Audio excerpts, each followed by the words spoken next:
नमस्कार, one India Hindi में आपका स्वागत है। रिजर्व बैंक के पूर्व गवर्नर रघुराम राजन का कहना है कि देश की जीडीपी के आंकड़ों से सभी को अलर्ट हो जाना चाहिए।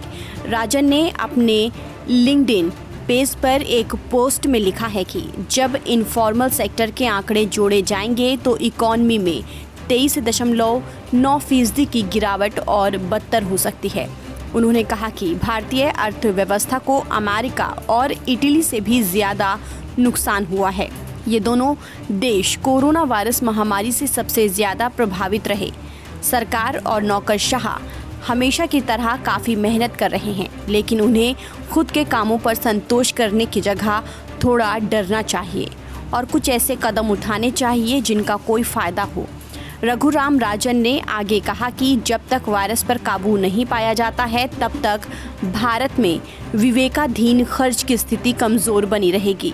उन्होंने कहा कि सरकार ने अब तक जो राहत दी है वो नाकाफ़ी है। उन्होंने कहा कि सरकार भविष्य में प्रोत्साहन पैकेज देने के लिए आज संसाधनों को बचाने की रणनीति पर चल रही है, जो आत्मघाती है। सरकारी अधिकारी सोच रहे हैं कि वायरस पर काबू पाए जाने के बाद राहत पैकेज देंगे। वो स्थिति की गंभीरता को कमतर आंक रहे हैं। तब तक इकॉनमी को बहुत नुकसान हो जाएगा। उन्होंने कहा कि अगर आप इकॉनमी को एक मरीज की तरह देखें तो उसे लगातार इलाज की ज़रूरत है। राहत के बिना लोग खाना छोड़ देंगे, वो बच्चों को स्कूल से निकाल देंगे और उन्हें काम करने या फिर भीख मांगने के लिए भेज देंगे। कर्ज लेने के लिए अपना सोना गिरवी रख देंगे। ईएमआई और मकान का किराया बढ़ता जाएगा।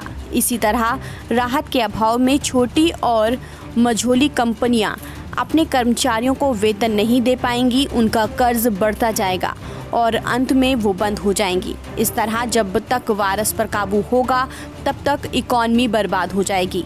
आरबीआई के पूर्व गवर्नर ने कहा कि ये धारणा गलत है कि सरकार रिलीफ और स्टिमुलस दोनों पर खर्च नहीं कर सकती। राजन ने कहा कि संसाधनों को बढ़ाने और चतुराई के साथ खर्च करने की ज़रूरत है। ऑटो जैसे कुछ सेक्टरों में मांग में तेज़ी वी शेप्ड रिकवरी का प्रमाण नहीं है।